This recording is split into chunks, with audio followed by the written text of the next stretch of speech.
Today is my wedding anniversary with my husband, Arthur Jones. For some reason, he would always be away during this exact date. We had been married for more than 40 years, and yet, he refused to spend any romantic, special occasions with me. After finishing breakfast all alone, I went to mop the floor. I was just passing by the study when I caught the mess piled up at the bookshelf from the corner of my eye. With a dragged out sigh, I set aside the mop and went inside to sort out the mess. When I got to the topmost row, a heavy book with a thick and intricate cover dropped and smacked against my head. The abrupt pain made me hiss. It took a while before I finally realized that what I was looking at was not any ordinary book. Instead, it was a wedding album. All of the pictures inside featured the same pair of couple.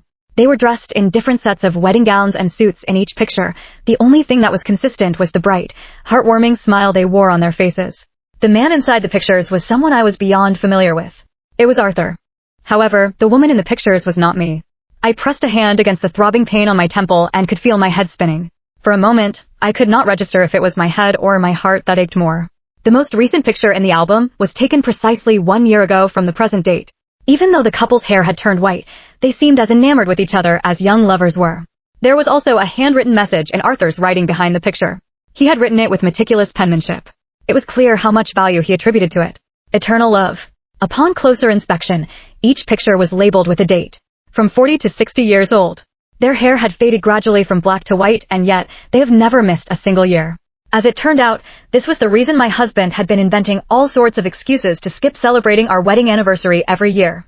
It was also he could take an annual wedding picture with the love of his life. This was completely absurd. I shut the album with trembling hands while my thoughts traced back to Arthur's demeanor before he left home yesterday.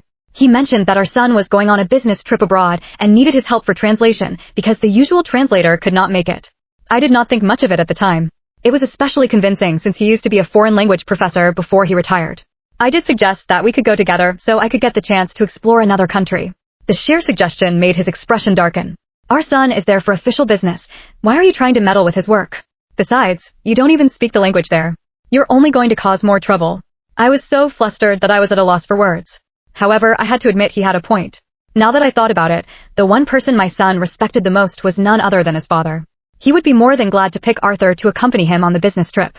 With that, I reached for my phone and called my son to verify the story. My dear, your father told me he's going on a business trip with you. I'm worried about his health. How are you two holding up over there? There was a prolonged silence on the phone. Then he told me in an unusually candid voice he's great. He might be 60 years old, but he's very healthy for his age. He was covering for Arthur. Upon realizing this, I could feel my heart turn to a block of ice. I hung up the phone after a couple half-hearted remarks, then beads of tears began to fall. I was not expecting my son of all people to be in cahoots with my husband to lie to me. Arthur took the wedding pictures at the same photo studio every year. I took a taxi to the same studio. We have been married for decades. Perhaps the only way for me to truly end things was to witness the brutal betrayal in person. When I stepped out of the car, I observed it was getting cloudy. There was going to be a storm soon. I nervously paced to the entrance. It did not take long before I spotted Arthur through the window. He was seated on a couch and dressed in a handsome suit. Suddenly, there was a glow in his eyes. A tender smile came over his usually solemn expression. I followed his line of sight and spotted an older lady dressed in a gown who had just stepped out of the fitting room. Her silver hair was bound up expertly in a bun and had an intricate flower pin poking through it. She was the woman in the pictures. They stood hand in hand and stared at each other with deep affection in their eyes. I felt the world crumbling around me. There was a storm. The clouds above were ominously black and beating thunder. I did not bring an umbrella with me and had to duck under the eaves to get away from the rain. Soon, one of the employees came to collect the signboards left outside. Upon noticing me, she tried to bring me inside for shelter. Hey lady, it's raining out here. Come on in and take shelter from the rain so you don't catch a cold. She put her saleswoman instincts to work while bringing me inside. Check out our collection of wedding dresses too while you're here. You can bring your husband to take wedding photos here. A lot of our clients are older couples because they never got a chance to get a proper wedding shoot back when they were younger and wanted to make up for it. They do say that love never expires. I dragged my lethargic feet behind her and felt my heart drop as I listened to her. I immediately recalled the circumstances that led me to Arthur in the past. It was a matchmaker who set us up. Back then, he was still busy with his career while I only worked as a cashier, and both of us had little money to spare. In the end, we settled with a simple ceremony for our marriage and called it a day. There was no wedding shoot. He said that we would do it after he had the money for it. I waited and waited. Before I realized it, several decades had gone by only for me to witness him taking countless bridal pictures with another woman. The only thing I could do was note with irony that there was no point counting on such frivolous matters anymore. When the clerk brought me into the store, Arthur was bent over and busy adjusting the gown for his partner. She whispered faintly to him with a noticeable blush. Stop that, it's embarrassing. I'm an old lady already. Arthur slowly rose. Just as he was about to speak, he noticed me standing by the door. His expression stiffened in an instant, and then he blurted out, "Why are you here?" The moment we crossed eyes, I could notice the inflection of shock, guilt, and even a bit of irritation inside his eyes. Was he upset because I had rudely interrupted his private date? If I was still a young woman, I would have lost it and started telling him off. I would have asked why he would hurt my feelings. But now, the only thing that went through my mind was how numb it felt to witness such a display. Even I was surprised by how calm my voice sounded in my ears, and I was only concerned about maintaining some sense of civility between us. I accidentally found your photo album, and I figured you might be here, so I came to check. He frowned and seemed a little annoyed. His first thought was to worry about said album. Why did you touch my belongings? Did you put it back? The other people around us were drawn in by the commotion. Then, it seemed like he was worried about embarrassing himself in public and proceeded to withdraw the look in his eyes while drawing closer to me. Don't cause a scene. Sylvia and I were just lovers from the past. I have a family and an established career now. All I want is to just take some pictures with her and make up for what we never got to have in the past. Sylvia Clark. I suddenly recalled that Sylvia was Arthur's first love. They went to the same university and were both studying foreign languages. They were together for a few years and came close to getting married. However, they were later forced to split because Sylvia's family opposed the marriage. The decision must have been prompted by how poor Arthur was at the time. He barely had a penny to his name. While Arthur and I were speaking, Sylvia was rooted awkwardly to the same spot and cried out helplessly, "Arthur."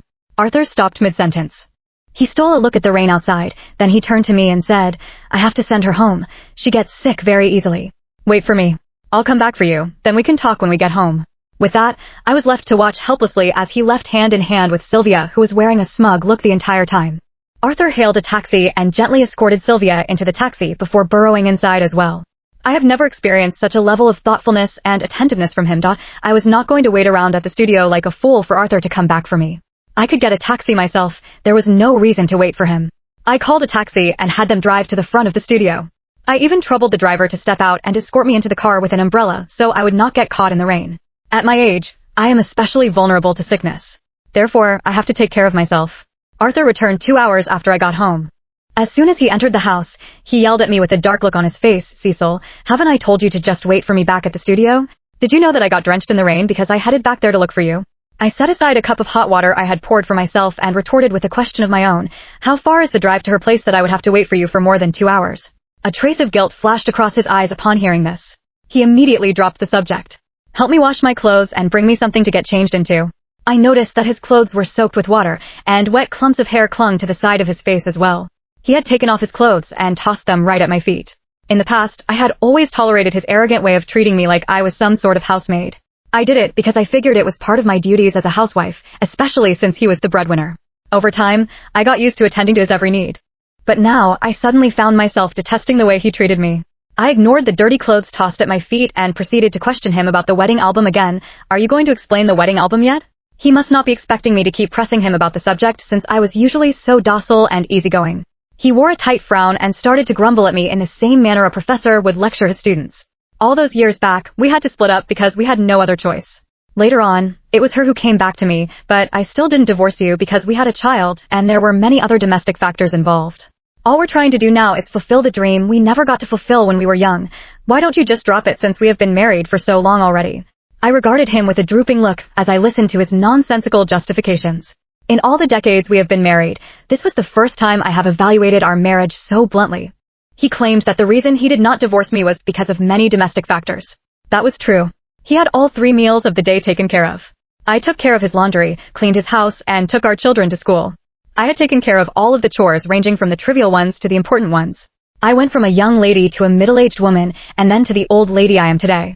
I sighed and suddenly felt sieged by a heavy wave of exhaustion. I was done bickering with him about this. "Wash your clothes yourself.